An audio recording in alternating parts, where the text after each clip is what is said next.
I was at Agenda 2000, and one of the people who was there was Craig Mundy, who is some kind of high mucky-muck at Microsoft. I think Vice President of Consumer Products or something like that. And I hadn't actually met him. I bumped into him at an elevator, and I looked at his badge and said, "Ah, I see you work for Microsoft." And he looked back at me and said, "Oh yeah, and what do you do?" And I thought he seemed just a sort of a tad dismissive. I mean, here's the archetypal, guy in a suit looking at a scruffy hacker. And so I gave him the 1,000-yard stare and said, "I'm your worst nightmare."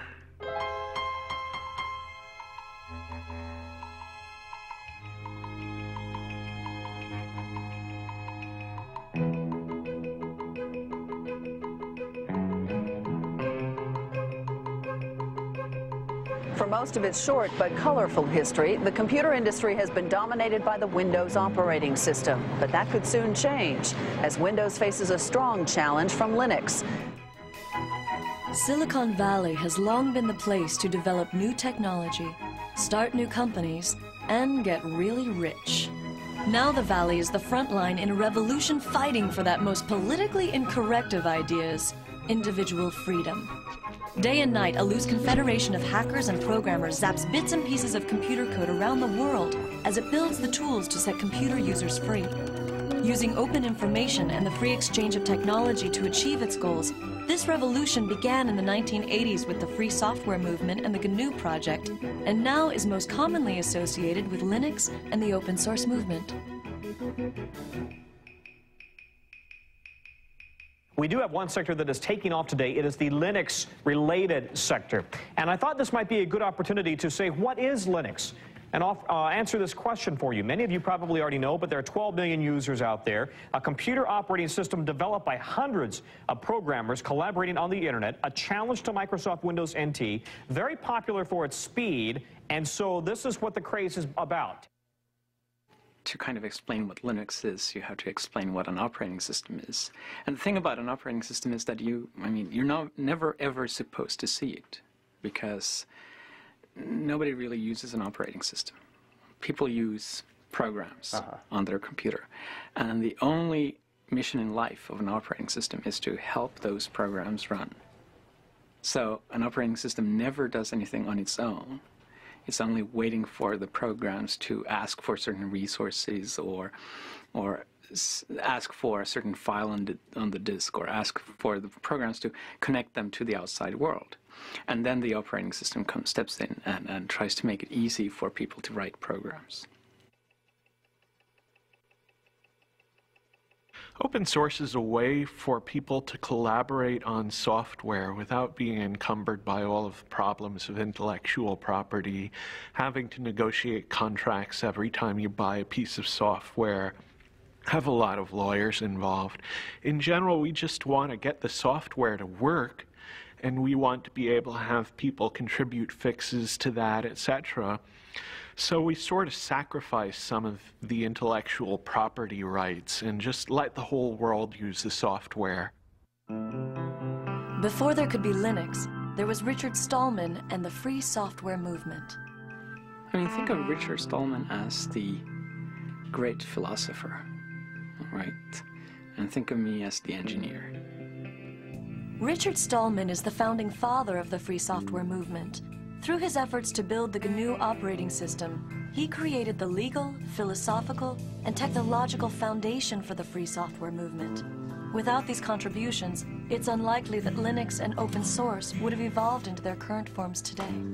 I joined the MIT Artificial Intelligence Lab in 1971. I joined a thriving community of hackers, people who loved programming, loved exploring what they could do with computers, and they had developed a complete operating system entirely written there.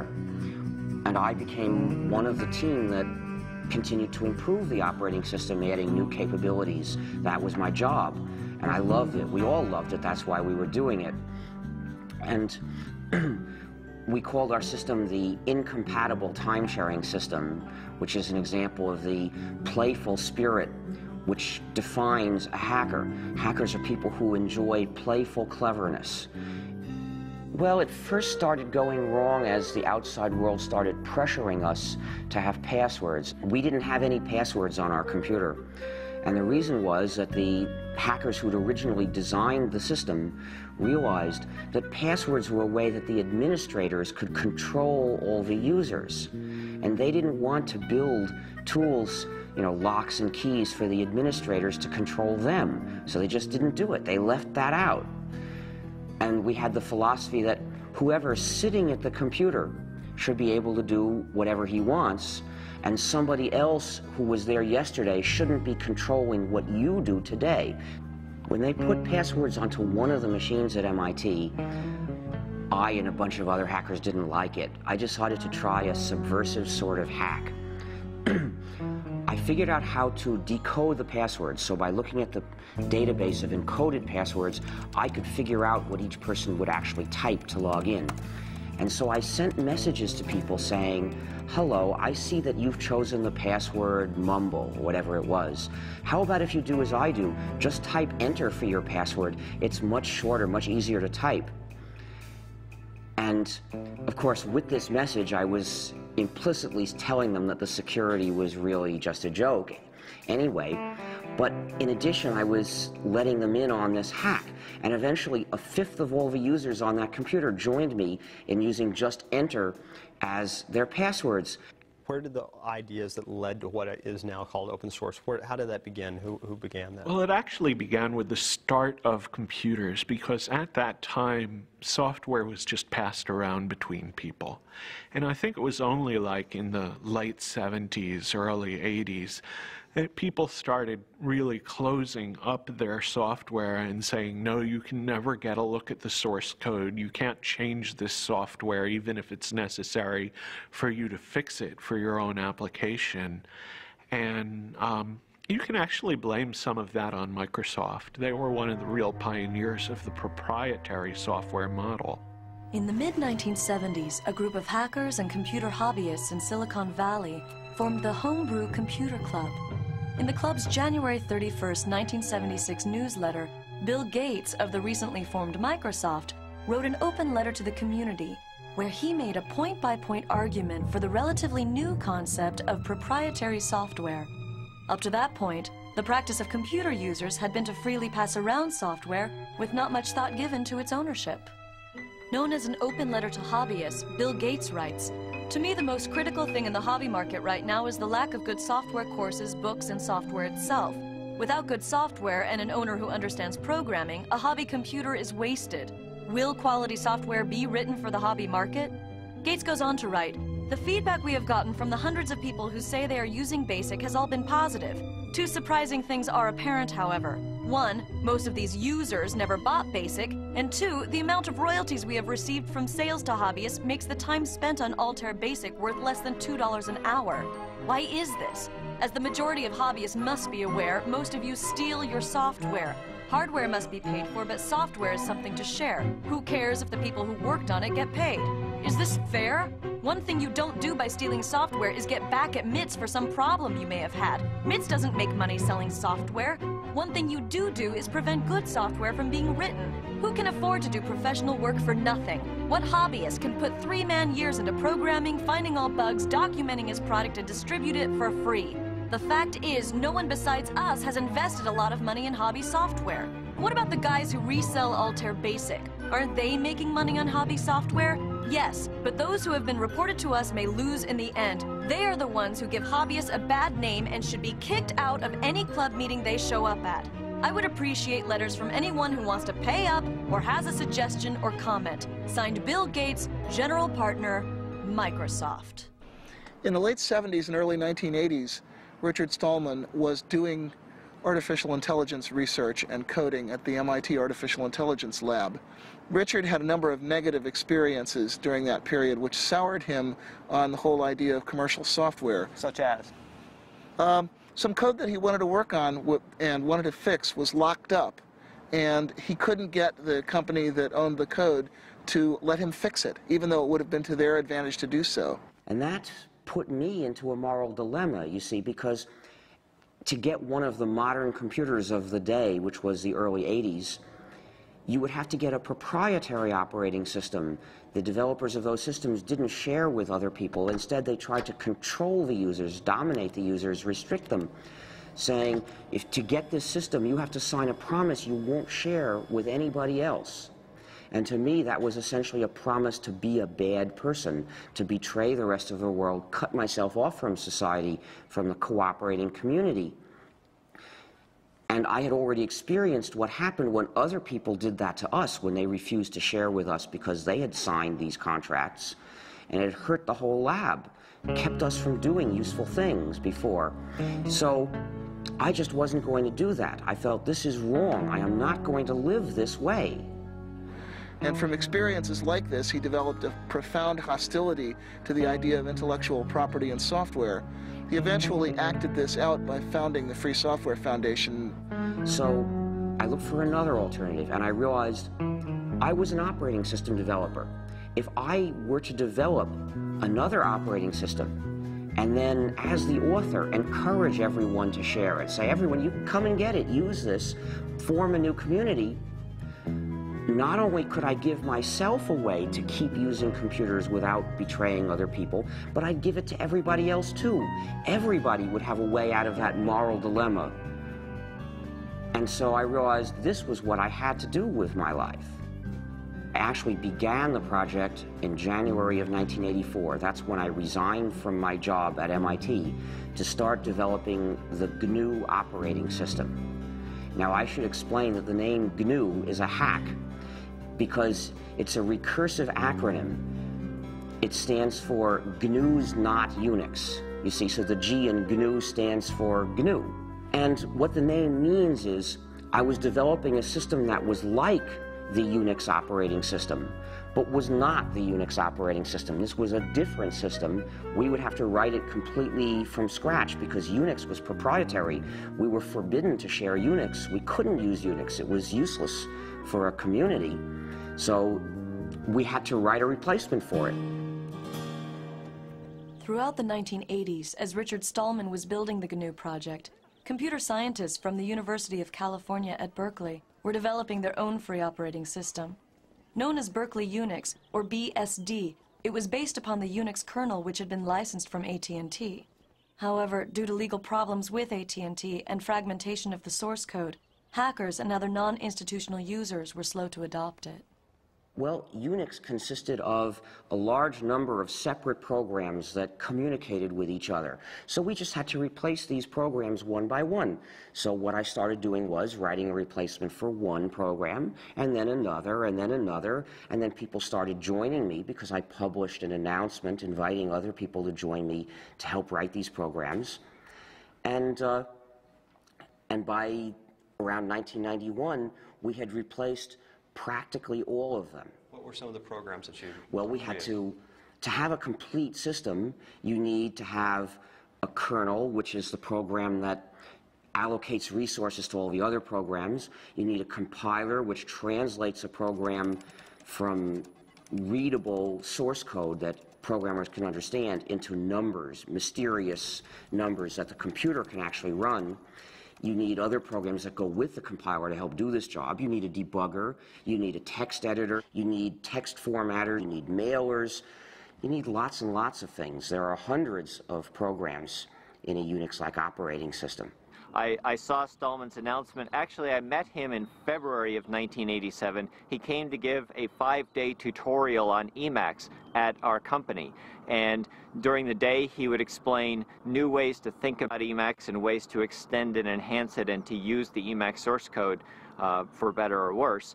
But in the evening, he was busily working on this compiler, and he had not yet released it to the public, so he was being a little bit careful about who got to see the source code. But I was very eager, and when he first announced it in June, I downloaded it immediately. I played with it. I got some pointers from him, and when I sent the source code back to him, he was very actually amazed at how quickly I was able to ramp up on his technology. Whenever we worked on something at Stanford or in the university, we would get, mostly at the time we were working off of machines from Digital Equipment or Sun, mostly Sun. Whenever we would get a Sun machine, the first thing we would do is we would spend literally days downloading GNU free software from the internet, building it and installing it on that Sun machine. The crucial thing about GNU is that it's free software. Now, free software refers not to price, but to freedom. So think of free speech, not free beer.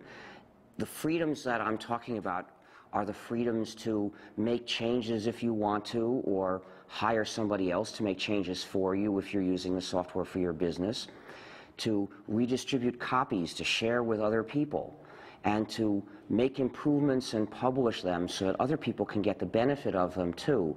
Now, those are the freedoms that distinguish free software from non-free software. These are the freedoms that enable people to form a community. If you don't have all these freedoms, you're being divided and dominated by somebody.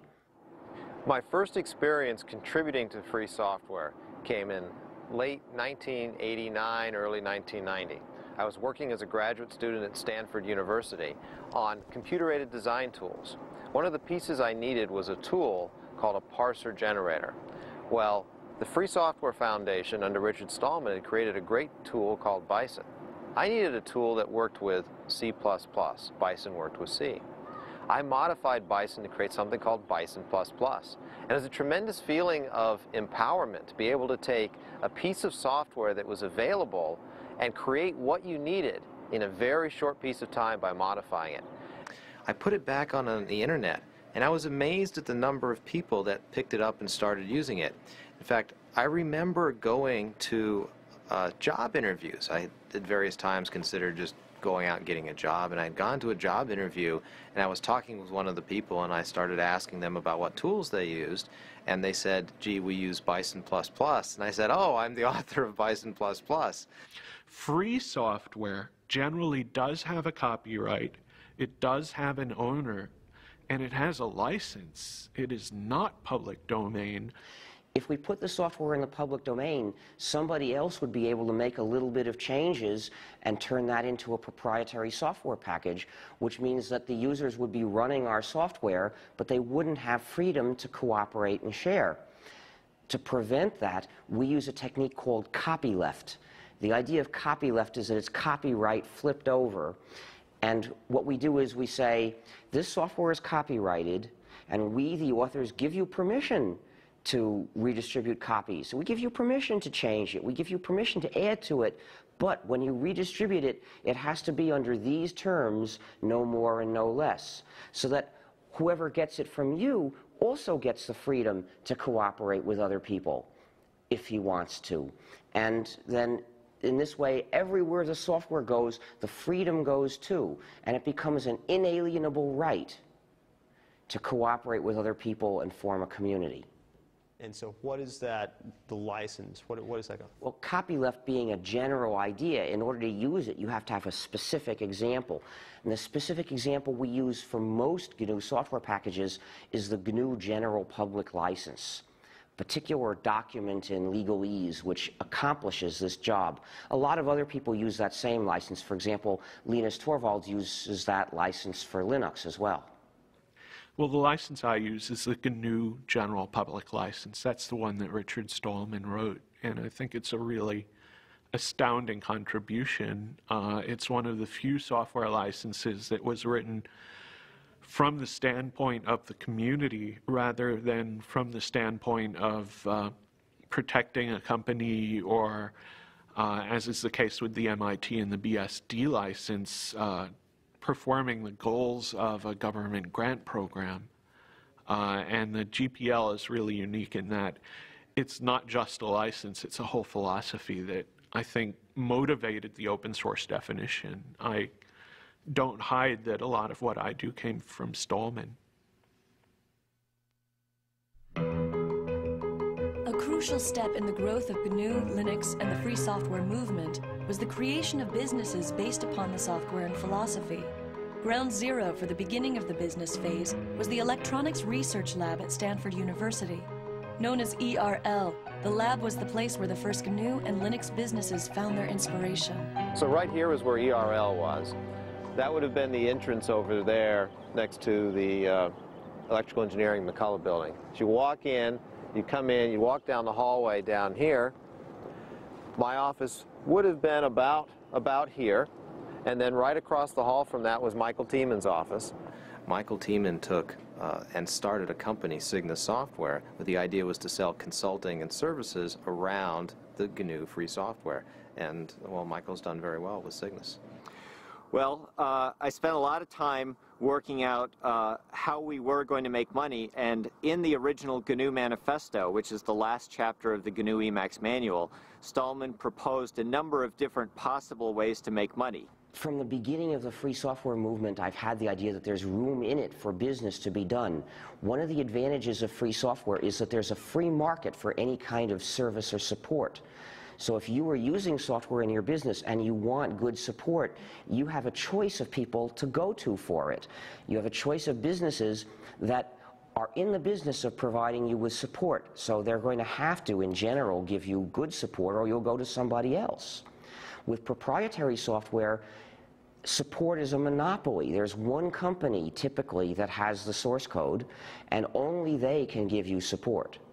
So typically, you're at the mercy of a monopoly. That's the case, for example, with Microsoft. So no wonder the support is so bad. The benefits of free software were tremendous, but the cost of supporting it internally made managers very, very nervous. And so the fundamental idea I had was, if we could build a model that could deliver 2 to 4 times of support and hand-holding capability that an internal engineer could provide, and we could do it at 1/2 to 1/4 of the cost, that would meet the test of whether or not people would actually buy. And by about the fall of that year, we had all of the things worked out about who we needed on the technical team, what the terms of the sale would be, what the key price points were, and we actually received our incorporation in November of 1989. One of the most difficult things in starting our company was actually finding a name for it. I explained this to one of my friends. We were having difficulty, and he returned an email message that basically just had a bunch of words with the name GNU in it. And Cygnus was the one that looked least obnoxious and least obscene. I can say very clearly that Cygnus was the first business that specialized in free software. Cygnus supported free software, filled a very essential niche, because we had this great software. You could get it for nothing, but you couldn't get support, and they made their money by charging for support. The GNU project started by building a toolkit of basic development tools such as a C compiler, a debugger, a text editor, and other necessary apparatus. And their intention was eventually to develop a kernel to sit underneath those and be the center of the operating system. By about 1990, they had successfully developed that toolkit, and it was in wide use on a great many variants of Unix, but there was still no free kernel. The kernel happened to be one of the last things we started to do, and we had started it not long before. And that's when Linus Torvalds came along. Linus or Linus? What's your preferred pronunciation? When I speak Swedish, it's Linus. When I speak Finnish, it's Linus. When I speak English, it's Linus. And I really don't care how people pronounce my name. But Linux is always Linux. He developed a kernel and got it working faster than we got ours working, and got it to work very nicely and solidly. His kernel is called Linux. The initial goal was my very personal goal, to be able to run a similar environment on my computer that I had grown used to at the university computers. And I could not find anything that suited me for that, right? So having been doing computers for all my life, basically, at that point I just decided that I'll do my own. Most of the inspiration early on came from Sun OS, which was what I was using at the university at the time. Which university? University of Helsinki in Finland. From 1991 to about 1993 was really, I guess, the infancy period of Linux. That was when it was still only alpha or beta quality. It was relatively unstable, although even then it was a good deal more stable than a lot of what are now called production operating systems. Linus used the traditional tried and true method of writing one program that does the job, and he got it to work quickly, in fact, faster than I would have thought was possible. The term for it is monolithic, which means that basically the OS itself is one entity, indivisible, while in a microkernel, the operating system kernel is actually just a collection of servers that do different things, and then they have a common protocol for doing communication between themselves. So why is it that if the GNU project had so much lead time, so to speak, doing this, why is it that he was able to kind of come in at the tail end, well, so to speak? We actually started the GNU herd not long before he started Linux. And as it happened, though, we chose a design that's a very advanced design in terms of the power it gives you, but also turns out to be very hard to debug. We decided to divide up the kernel, which traditionally had been one program, to divide it up into a lot of smaller programs that would send messages to each other asynchronously to communicate. And the problem is that that style of programming has a great deal of potential for bugs, which are often very hard to figure out because they depend on does this program send this message before or after this one sends that message, and the result was it took us years to get the thing to work. What is Linux's relationship to the GNU project? Well, there's relationships to GNU on kind of multiple levels. One is just a philosophical level of thinking that making your source open is a good idea. When Linus developed the kernel, he wasn't doing it for the GNU project. He did it independently. And he released it independently, and we didn't know about it, but some of the people who did know about it decided to look for what else they could find to put together with that kernel to make a whole system. And they looked around, and lo and behold, everything they needed was already available. What good fortune, they thought, but actually there was no chance about it. They had found all the pieces of the GNU system, which was missing just the kernel. So when they put all that together, really they were fitting Linux into the gap in the GNU system, but they didn't know that.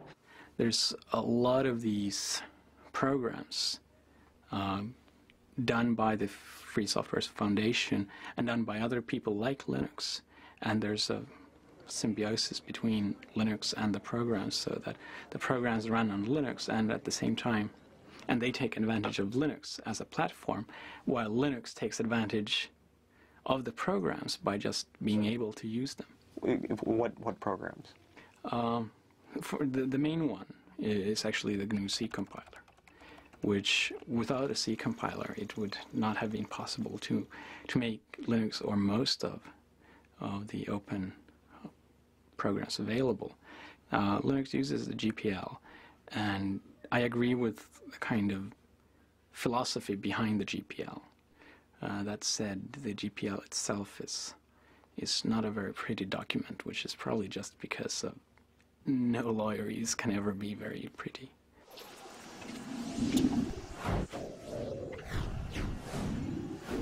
Well, I'd been playing around with Linux for actually late 92, early 93 for about a year before I decided it was to the point where it actually had everything that I needed to really replace the Sun workstation. And I was looking for a way to have a Unix workstation at home. At the time, we used Sun SPARC stations in the office at Stanford. Those machines cost us about $7,000. Now, I desperately wanted a Unix machine at home. There's always this thought you get as a graduate student, gee, if I could work at home, then I would be so much more productive. I would graduate sooner because I would finish my thesis sooner.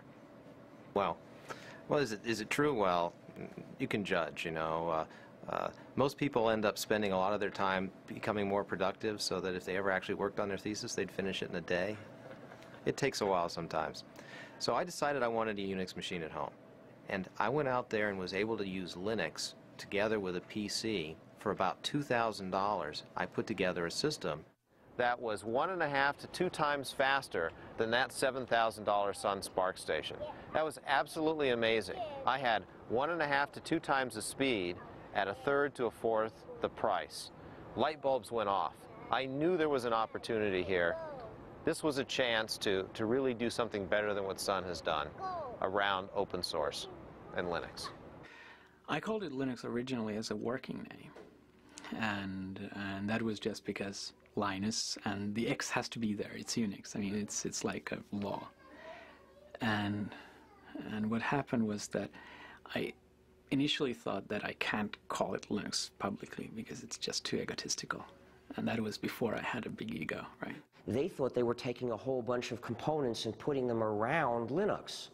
So they ended up calling the whole thing a Linux system, and somehow that term caught on, and the result is there are now 10 million people using this variant of the GNU system, the GNU/Linux operating system, and most of them don't know it.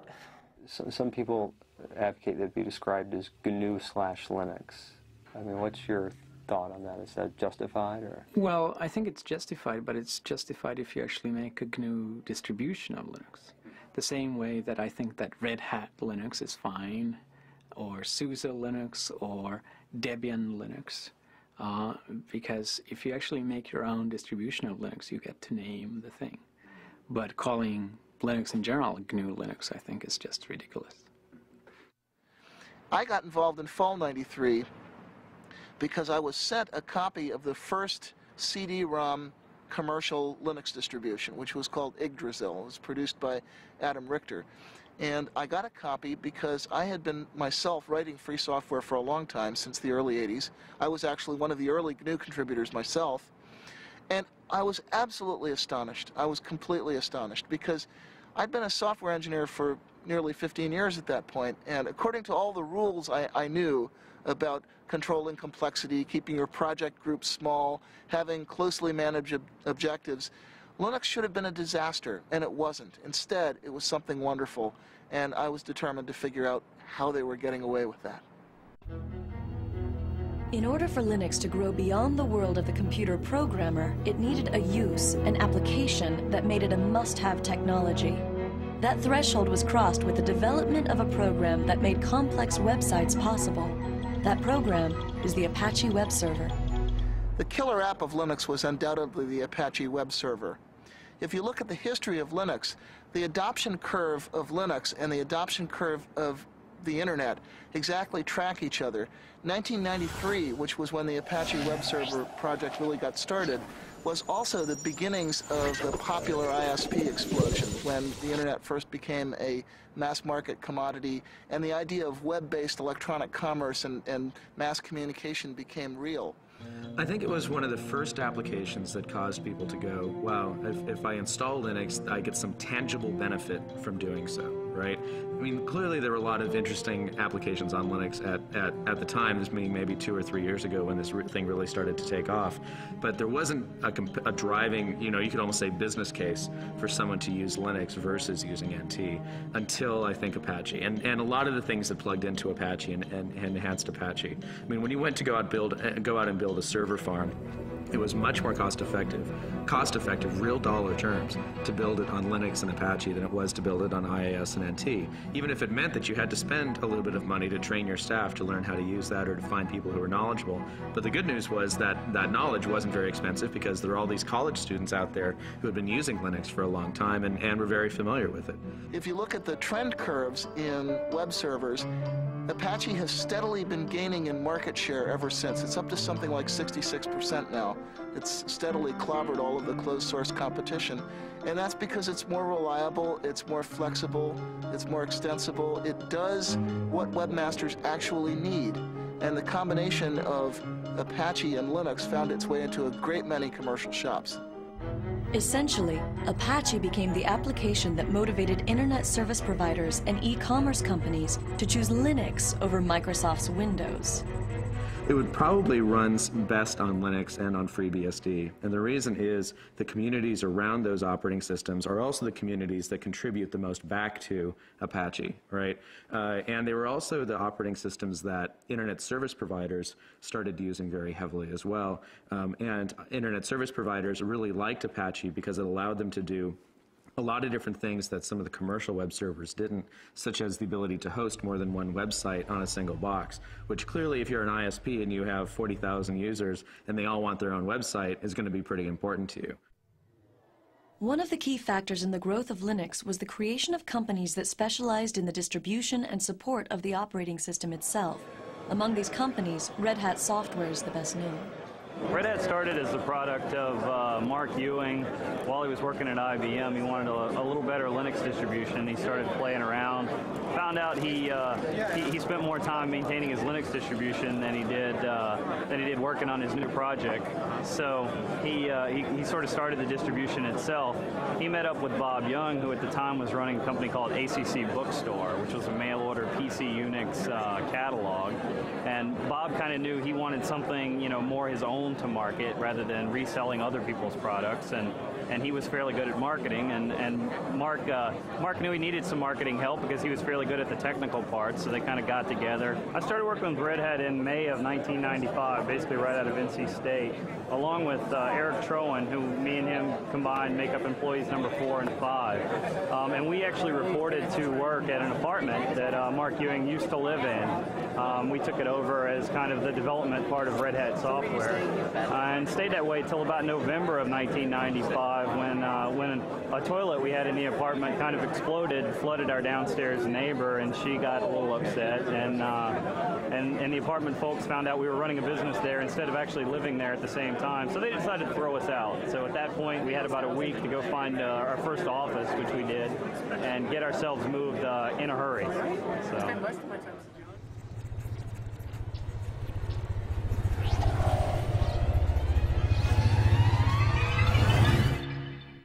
We started going in, again, 95 or so to the venture capital firms, saying, there's something happening here. There's a great business opportunity to build the next Sun for open source. Well, the venture capitalists looked at this and said, gee, you're selling systems, the software's free, this is kind of scary. We're not sure that we want to put money in. And by the way, we funded other systems companies, and it hasn't really panned out. We're scared.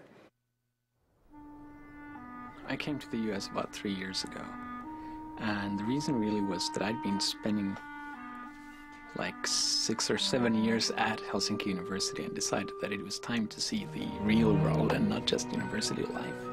Especially this area had a lot of the most interesting work being done.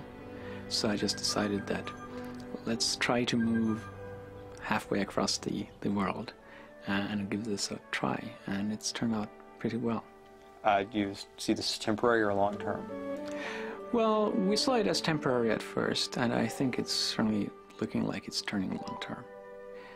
Our youngest daughter is both a U.S. and a Finnish citizen because she was born here, and the older one is speaking both Swedish and English, so.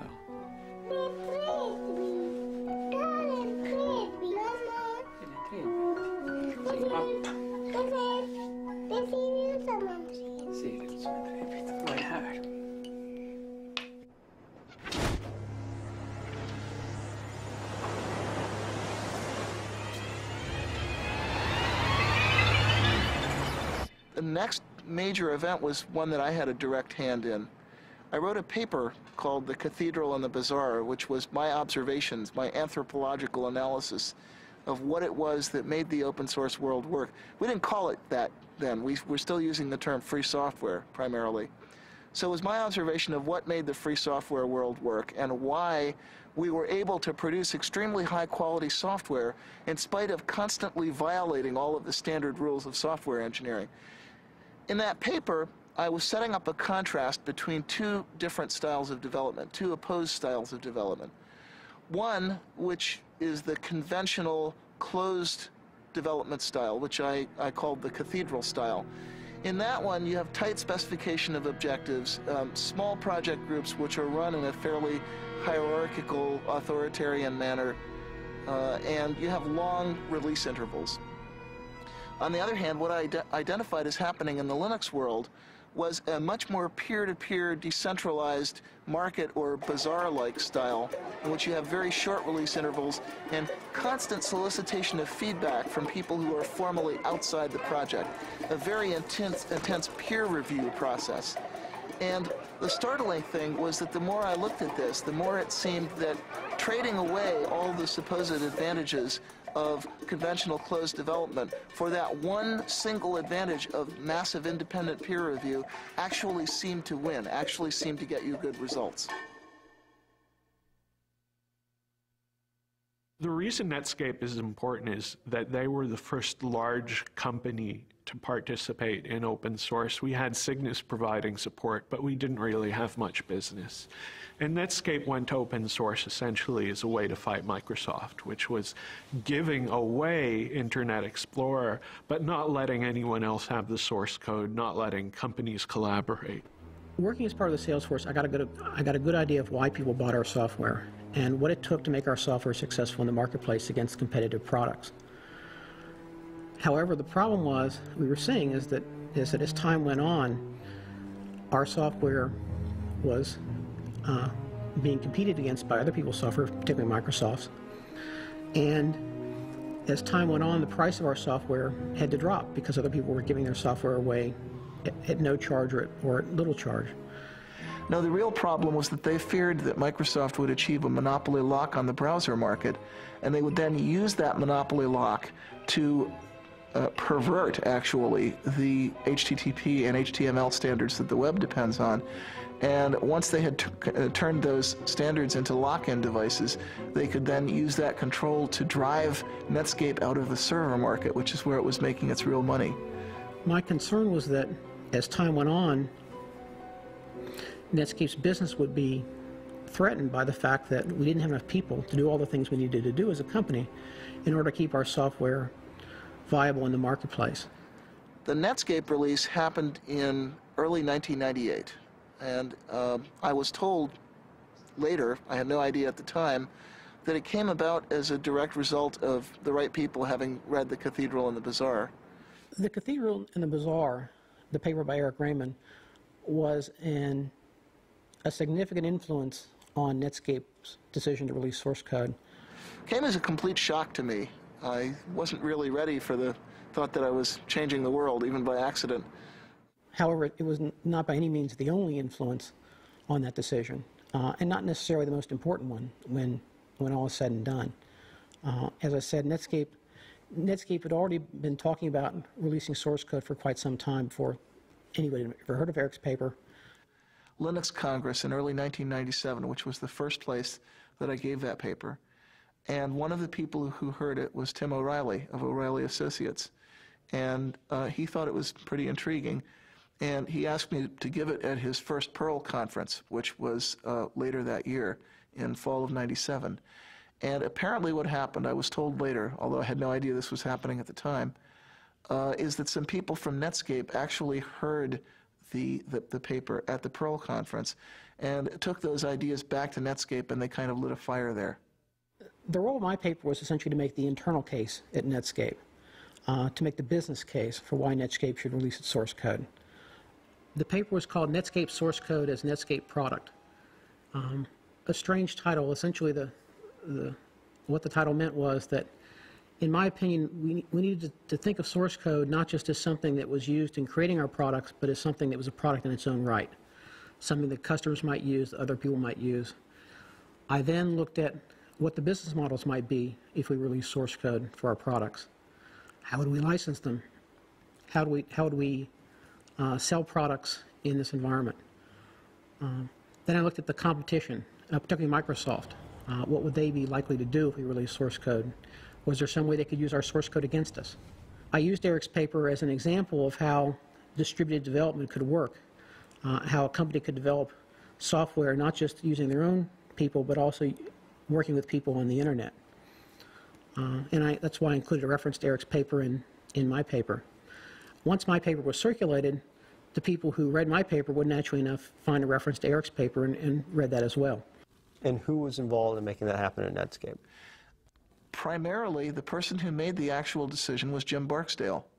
And this turned out to be important later, that our big win, the big score that gave us mainstream visibility and credibility with investors, came not because of bottom-up evangelism from a bunch of engineers, but because one strategist at the top saw the potential power of this method and then essentially imposed that vision on everyone underneath him. When I completed the paper, I first gave a copy to Mark Andreessen, who was co-founder of Netscape and was at the time in the senior management team at Netscape. Mark then gave a copy of the paper to several other people within Netscape management, including Jim Barksdale. I'm not sure exactly when Jim and the other senior managers made the actual decision. I believe it was in early January sometime. Netscape actually announced that it was going to release the source code on January 22nd, at the same time that they released that they were going to give Communicator away for free. When Netscape decided to release the source code, people sort of got a wake-up notice that said, you know, hey, maybe there is something to this idea of releasing source code and doing development with people outside your company. So Netscape's decision brought a lot of public attention to the idea of free software, what became known as open source, and brought a lot of attention to the Linux operating system, which was one of the most prominent examples of open source software at that time.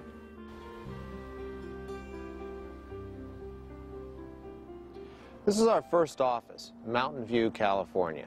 We moved here in early 1995. This is 4,000 square feet. It was an incredible leap of faith for us to move out and take the company to our own office. Now, what's really important about this place is that this is the office where the term open source was invented. If you walk into an executive's office and you say, free software, okay, if you're lucky, the response you'll get is something like, free software must be cheap, shoddy, worthless.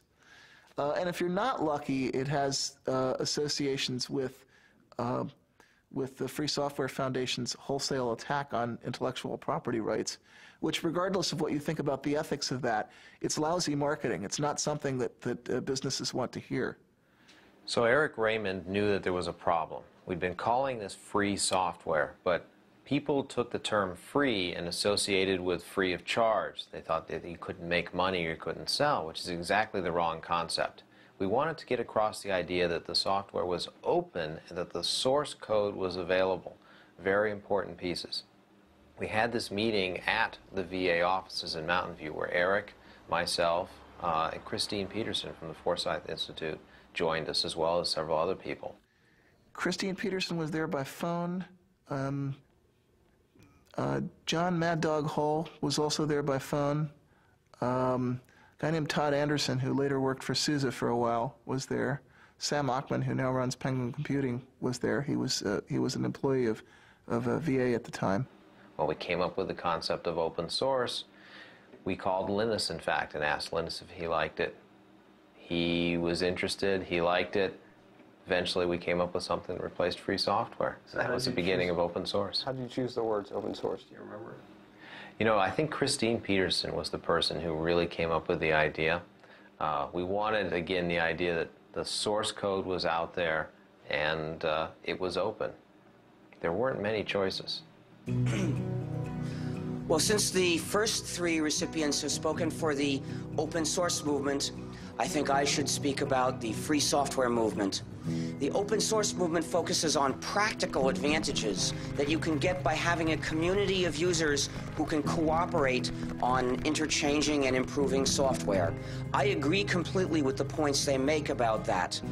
The reason why my views are different, why I am in the free software movement rather than the open source movement, is that I believe there's something more important at stake, that freedom to cooperate with other people, freedom to have a community is important for our quality of life. It's important for having a good society that we can live in, and that is, in my view, even more important than having powerful and reliable software.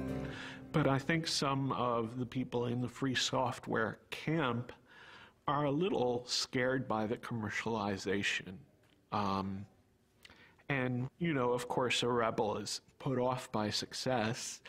I think that commercialization is very important. We want to mainstream this software. And I work with Richard Stallman, who's the gray-haired man of free software, on a regular basis, and I don't feel I have any philosophical differences.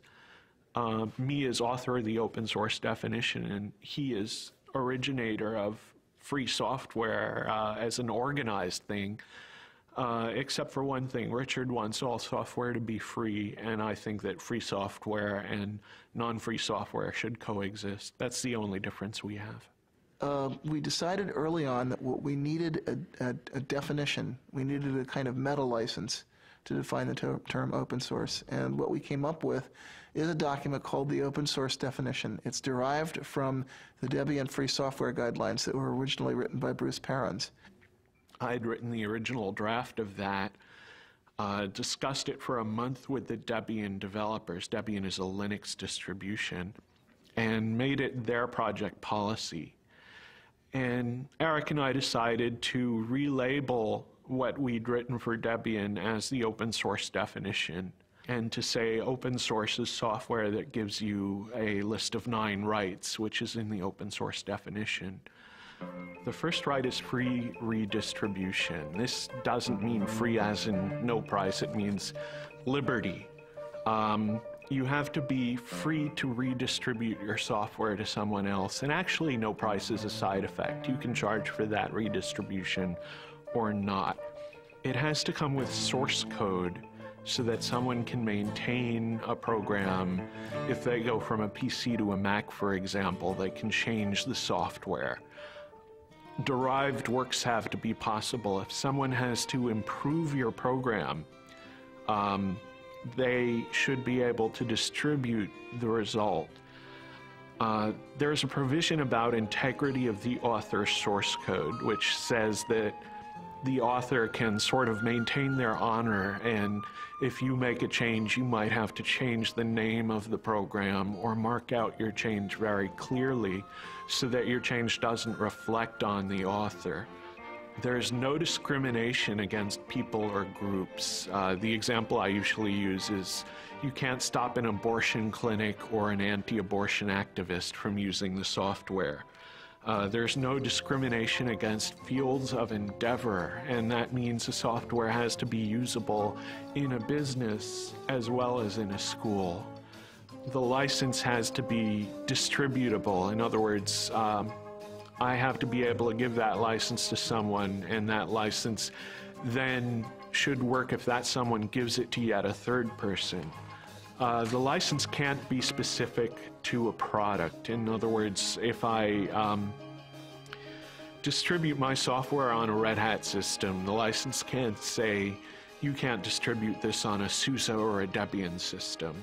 The license can't contaminate other software. So if I distribute this on a CD with another program, it can't say that other program must be free, otherwise you can't distribute my software. And then the only other part of the open source definition is a list of licenses that were accepted. And the ones that we started with were the GPL, which was actually the example for a lot of what's in the open source definition, the BSD license, because software for BSD system pre-existed Linux.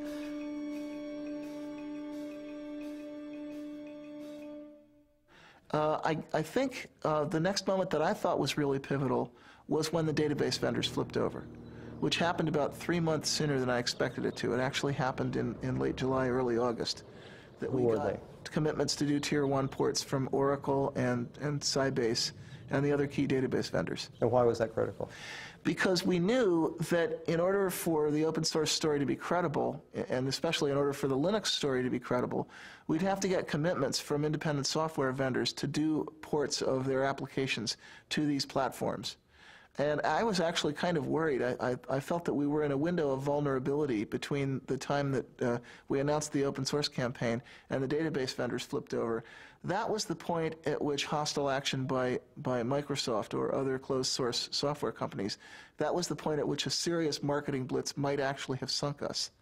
But once the big database vendors flipped over, that opened the way for other ISVs. That started a snowball effect going.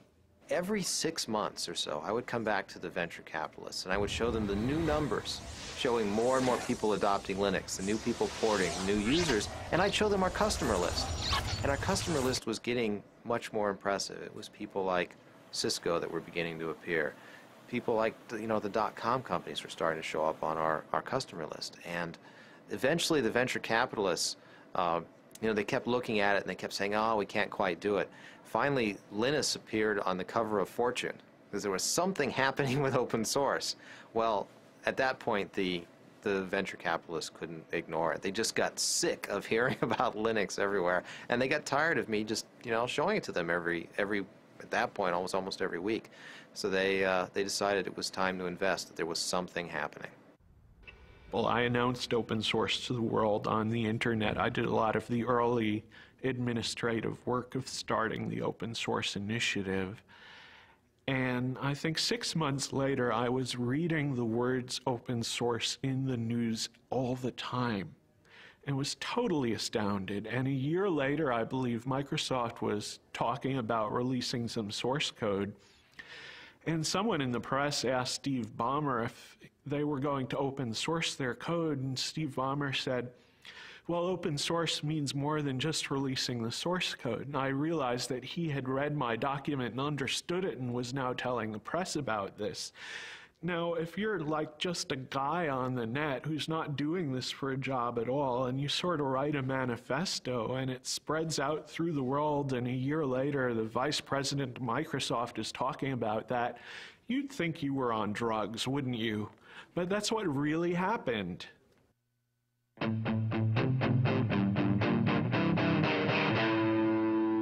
The local user groups tend to be more an issue of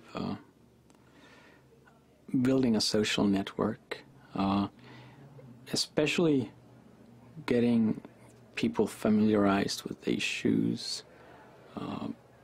also just acting as a kind of support network for people who do not, for example, have the ability to pay for a commercial support network. So one thing they're doing in this area, for example, is they're making these, I think it's once a month, they're having install fests, which means that people who have problems getting Linux installed on their machine or have some issue, I mean, maybe they've actually installed Linux but want to set up the network in a specific way, can actually bring in their machines to this users group meeting. And there's a lot of people there willing to help who've maybe seen that problem before.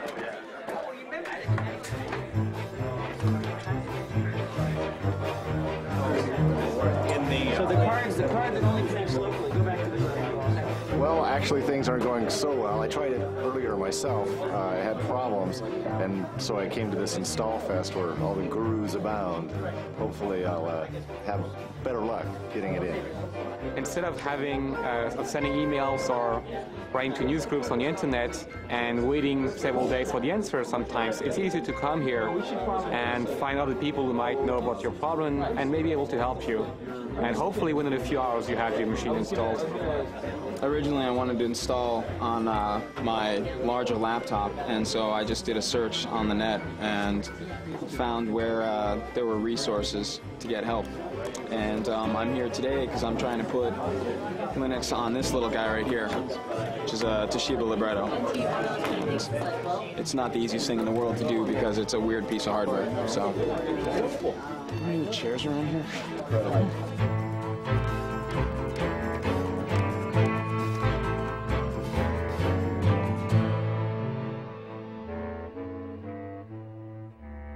I think the Department of Justice case has made people aware of the fact that you should at least look for alternatives to Microsoft, and maybe Microsoft isn't the American dream after all. And that kind of shift in perception, you can very clearly see that people just took Microsoft for granted.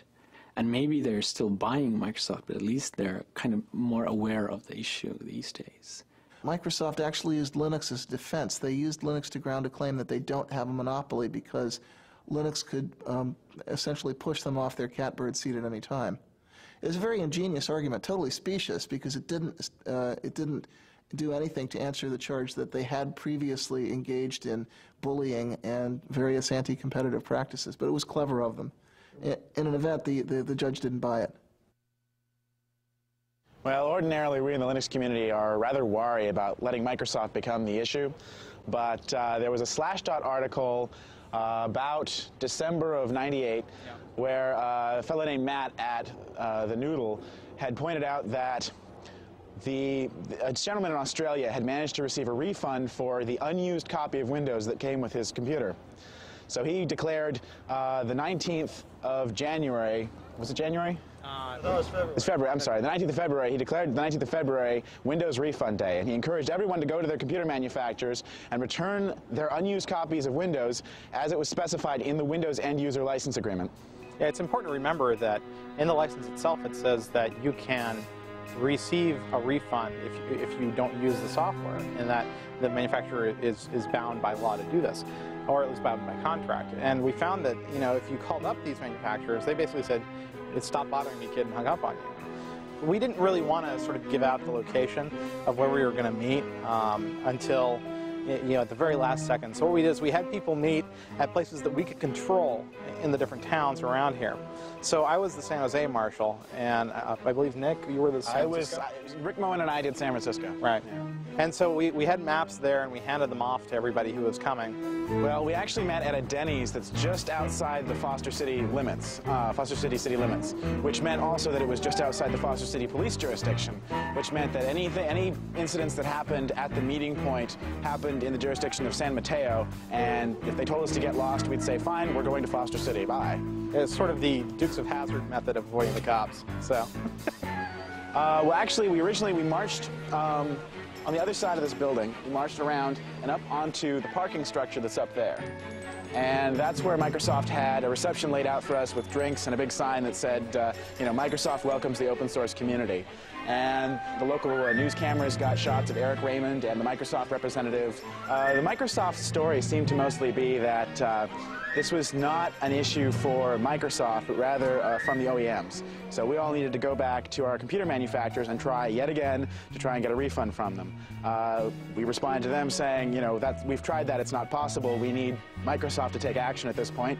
And they just repeated the tagline over and over again. You need to go to the OEMs, the manufacturers, and get your refunds there. We had about 150 people, probably about half of which had signs and such, so. Well, we ended up actually right in this courtyard here. Basically, we originally gathered outside. Various people sent groups in. People from the FreeBSD camp sent a couple folks in. We had Eric Raymond and Chris actually tried to go up eventually. And, they had blocked the elevators off to us. Where were their offices? Their offices are right up here on the 9th floor. We got some really nice press out of it. And we think as a result, Toshiba made it possible for you to buy laptops without the operating system on it. So it's a small victory, but well, and even now, companies such as IBM and a lot of other computer manufacturers are allowing you now to buy machines that don't have Windows on them.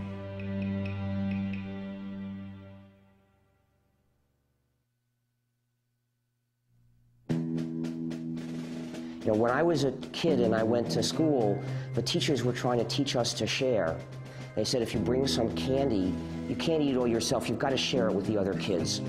But now the administration says teachers should be teaching kids to say yes to licensing. If you bring some software to school, oh no, don't share it. Sharing means you're a pirate. Sharing means you'll be put in jail. That's not the way society should work. We need the goodwill, the willingness to help other people, at least when it's not too hard, because that's the basis of society. That's the fundamental resource that gives us a society instead of a dog-eat-dog jungle. So what about people that say that if you have rampant piracy, it will eliminate the profit motive, and then in the creative works, software will not be? Well, they're wrong on both counts. For one thing, people are making a profit from developing free software, but for another, the freedom to have a community is more important. People that casually look at open source free software and think, well, because you're supposed to share and do it for people's goodwill, doesn't that seem somewhat communist? What's your response? Absolute nonsense. It makes me really angry when people do that. Well, back in 1989, actually, communism would have been a compliment. The word that people were using at that time was crazy. I wanted them to use capitalism. Communism is an ideology that forces people to share. If you don't share, you get thrown in jail or killed. In 1990, we got a visit from a director of an institute in Moscow University. And actually, I saw him in Helsinki just 2 weeks ago. But in any event, he came by And Richard Stallman had suggested that he visit Cygnus because he was interested in understanding how the free software model might apply to stimulating entrepreneurial innovation in Russia, of all places. And we had been kind of secretive about our business plan because we weren't really sure that it was going to work, and we didn't want to look too stupid if it failed. But I was very, very open with him, and the more I told him, the more he started shaking his head like this. And I finally said, what's wrong? And he said, this sounds too much like communism to be successful in Russia. You go to a gulag and end up in a mass grave with a bullet in the back of your head. Open source is not communism because it doesn't force people. Karl Marx did not invent helping your neighbor. It's not communist to have a commons. A commons existed long before communism as a philosophy of government. There are many commons in our lives. For example, we drive on the highway, something that is maintained for our common good. Actually, labeling our business model means that it misses the point a little bit. Whether it's communist or whether it's capitalist, the label doesn't matter. The real question is, how much value can you deliver? How scalable is the business? What kind of problems, what kind of rate of innovation can you sustain? And then however you want to label that is really up to you.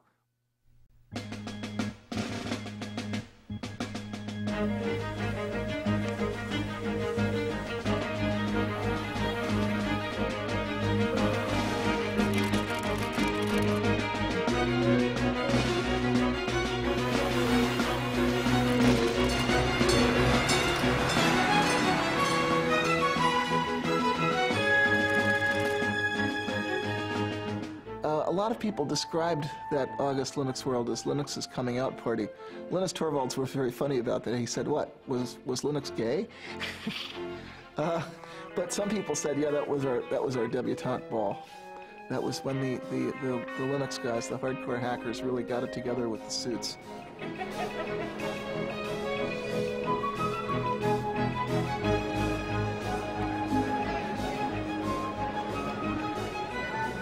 At 3 p.m. on August 10th, 1999, Linus Torvalds delivered the keynote address at Linux World.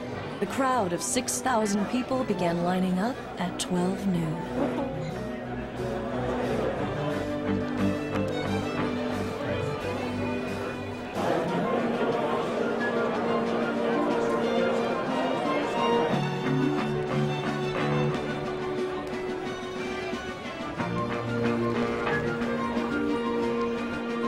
Gentlemen, please welcome Larry Augustine, Linux World Conference Chair and President and CEO, VA Linux Systems.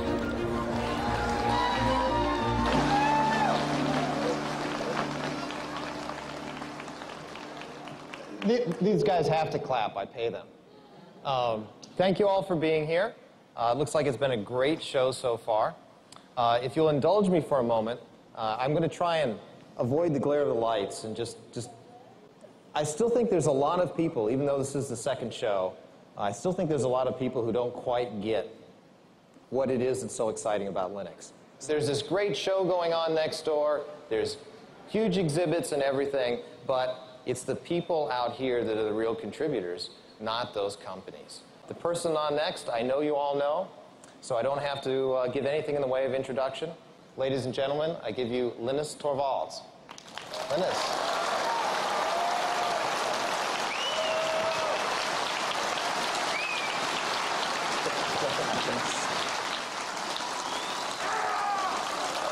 Calm down.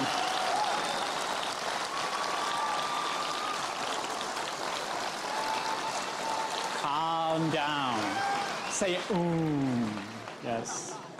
I don't want to just give one of my normal talks because I find them boring. Probably by now most of you find them boring too because you've heard them like 10 times.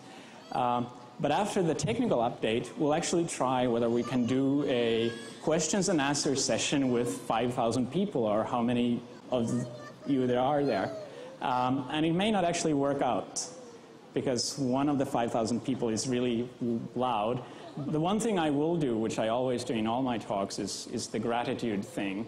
I want to kind of acknowledge the fact that I've obviously not been alone in doing Linux.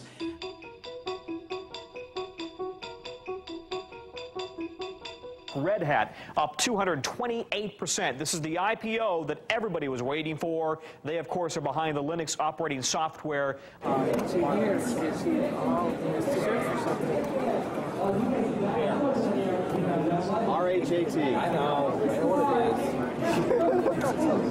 All I've gotten today are comments about what the stock price is all morning. You know, is it 41? Was it 42? Was it 47? It was at 53? Is it 51? Every machine, as far as I can tell, on the show floor is pointed to their E-Trade accounts, to their broker accounts. They know the Red Hat price. I can't believe it. 46. I just heard 53. Oh, boy. Hang on. I didn't buy any. You didn't buy? No, I didn't buy. I should have bought. But, no, that's great if it's that. You guys don't know? Well, you know, Red Hat being successful just means that it legitimizes Linux, so it's much easier for us to go out.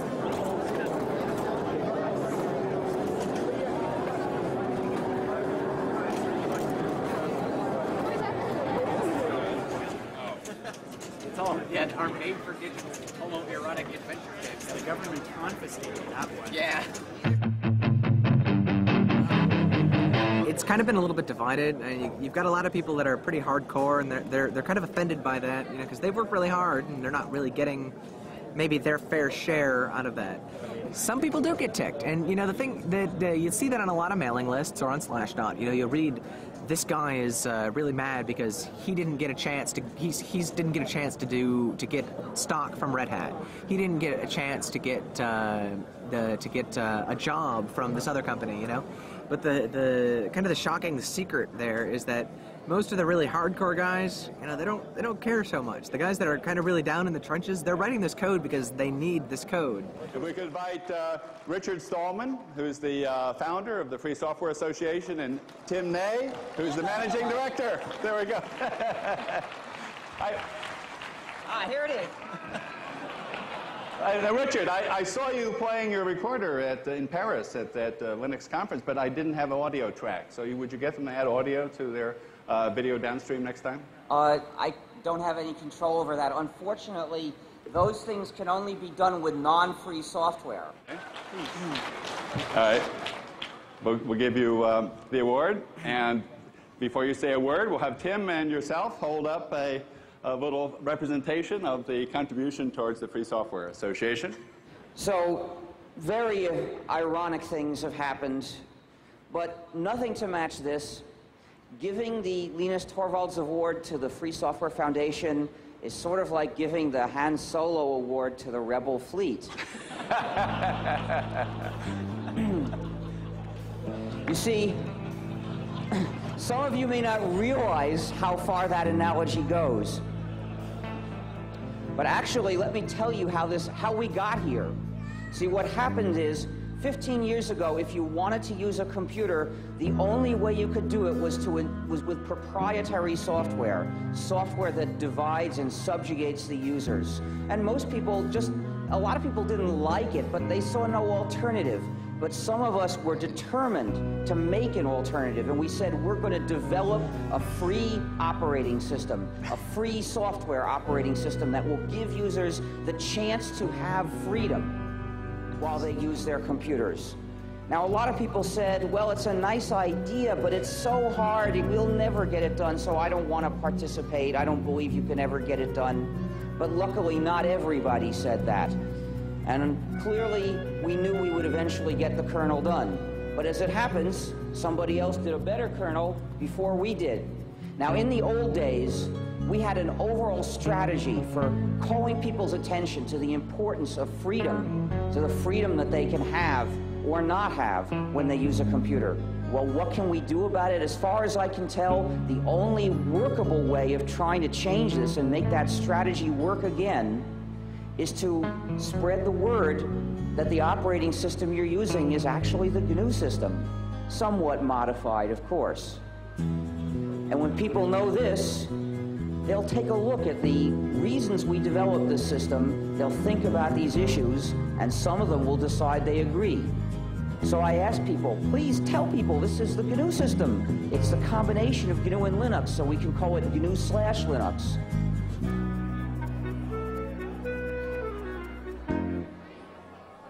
So Larry, when you were at Stanford 8-9 years ago doing your PhD, did you ever think you'd be in this position? No. All kidding aside. No, I had no idea, honestly. What did you think you would be when you finished up your PhD? You know, that's a good question. I really didn't have a good idea. I mean, here we are on this huge show floor. There are people just going crazy about Linux. We had 6,200 people crammed into a room to see Linux speak last night. Here we are with, you know, all of these huge vendors all over the show. It's just, you have no idea that this is going to happen. I mean, this is just this little operating system that we were happy with, that a few people cared about. You know, I thought I'd have a nice little consulting business, and here I am suddenly with all of this huge show going on. It's just incredible. I mean, a year ago, you could look and say, you know, this is going to be big. And everyone's standing at the show going, you know, the show was big last year. Is it going to be as big this year? Then you remind them, you know, last year was only 6 months ago. Then they go, oh, Linux time.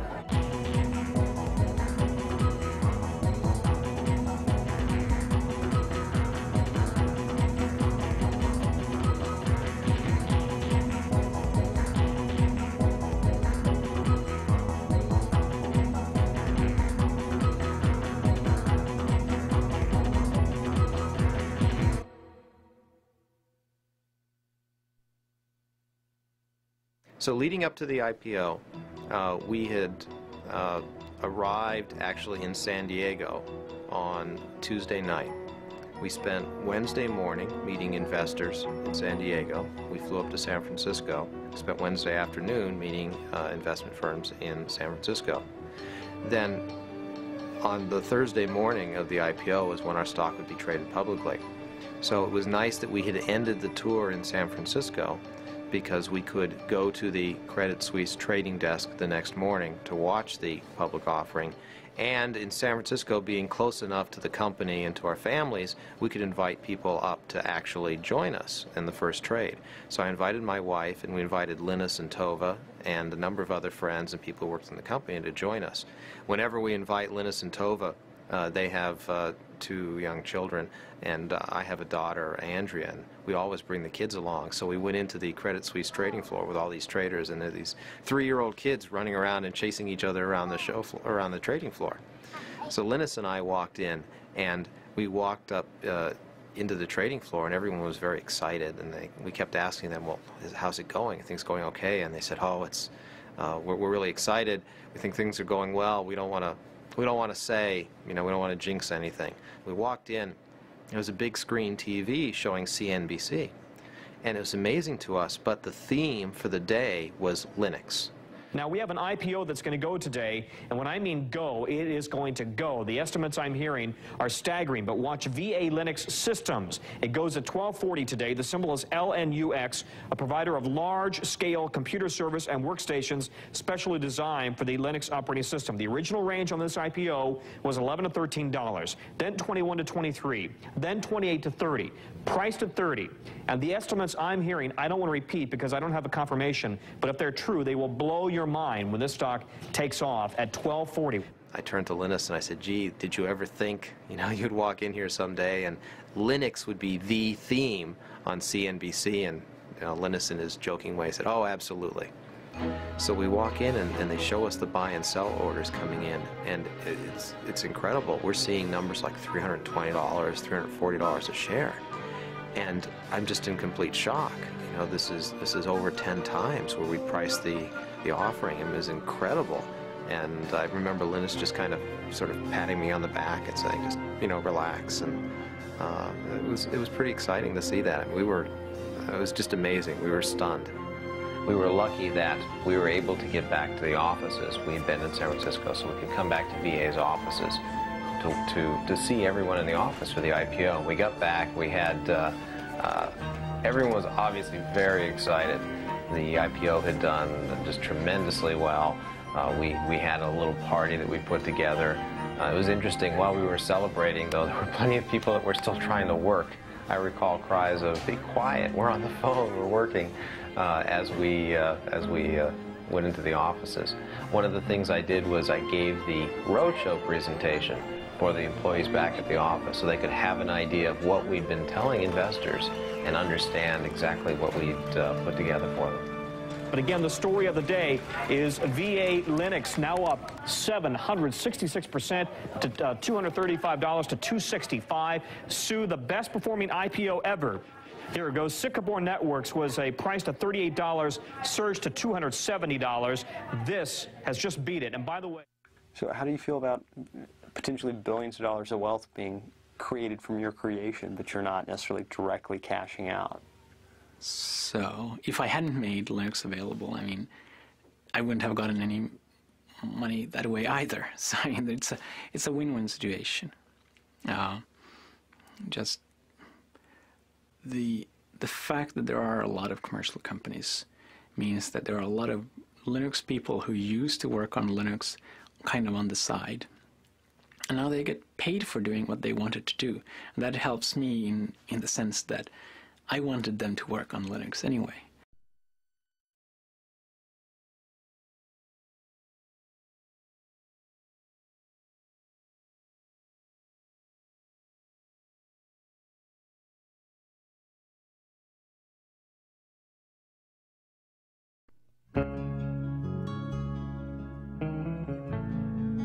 The whole GNU project is really one big hack.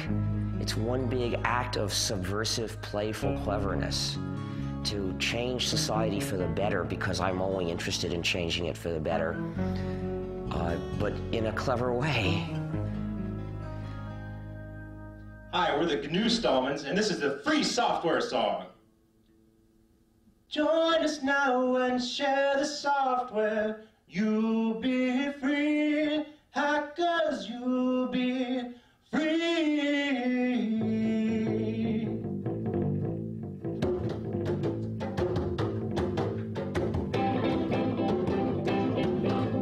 Others may get piles of money, that is true. Hackers, that is true. But they cannot help their neighbor, that ain't good. Hackers, that ain't good.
Thank you.